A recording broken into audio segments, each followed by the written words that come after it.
শুভ দুপুর বন্ধুরা, সবাই কেমন আছো?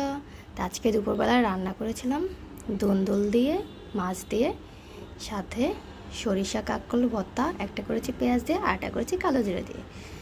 তো পেঁয়াজের সাথে রসুন দিয়েছি, যে কোনো ভর্তাতে পেঁয়াজ রসুন হলে জমে যায়। তো একটা করেছিলাম যে কালো জিরা দিয়ে, সেটা আমার শাশুড়ি খাবে, কারণ আমার শাশুড়ি পেঁয়াজ রসুন খায় না, সেজন্য আলাদা করতে হয়েছে। তো দুন্দুলকে এভাবে কেটে নিলাম। জানি না তোমরা কে কীভাবে কাটো, কে কীভাবে রান্না করো।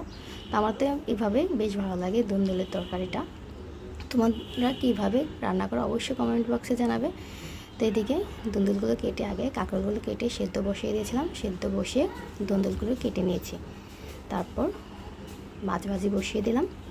মাছ ভাজি বসিয়ে এইদিকে আমি জিরা বাটা, ধনিয়া বাটা, হলুদ গুঁড়ো, মরিচ গুঁড়া রেডি করে ফেলেছি তরকারির জন্য।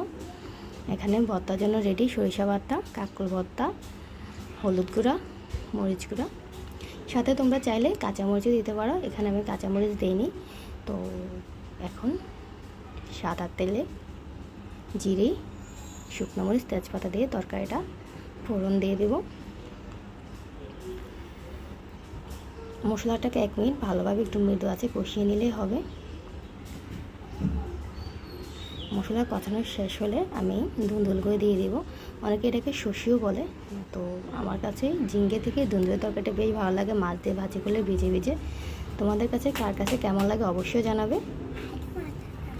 দুন্দুলের তরকারিটা রান্না করা বেশ সহজ, মাত্র 10 মিনিটে হয়ে যায়। তো একটু ঢাকা দিয়ে রেখেছিলাম, দেখো 5 মিনিট ঢাকা পক্ষে অবস্থা। এখন মাছ দিয়ে আবার 2 মিনিটের জন্য ঢাকা দিয়ে দেবো, তারপর আমার রান্না শেষ হয়ে যাবে। সিম্পল রান্নাগুলো আমার কাছে বেশ ভালো লাগে, ঝামেলাপূর্ণ রান্নাগুলো ভালো লাগে না, কারণ প্রায় 6 মাস ধরে আমি খুবই অসুস্থ। তো কোনোভাবে সিম্পলভাবে রান্না করে দিন যাপন করছি। তো দেখো আমার রান্নাটা প্রায় শেষ হয়ে গেছে, কেমন লাগছে দেখতে। তো এখানে আমি কালো জিরা দিয়ে দিলাম সাদা তেলে, আমার শাশুড়ির জন্য কাঁকরোলের ভর্তাটা করে নেব।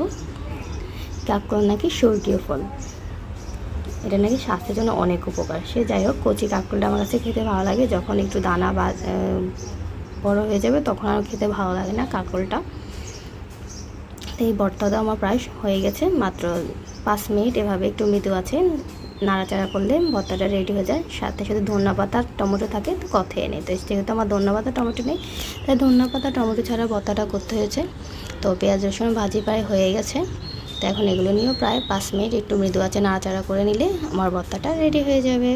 তো আমার ভিডিও যদি তোমাদের ভালো লাগে অবশ্যই লাইক, কমেন্ট, শেয়ার করে আমার পাশে থেকো। অনেক অনেক ভালোবাসা রইল তোমাদের জন্য। আবার দেখা হবে নতুন কোনো ভিডিওতে। আজকে ভিডিও এই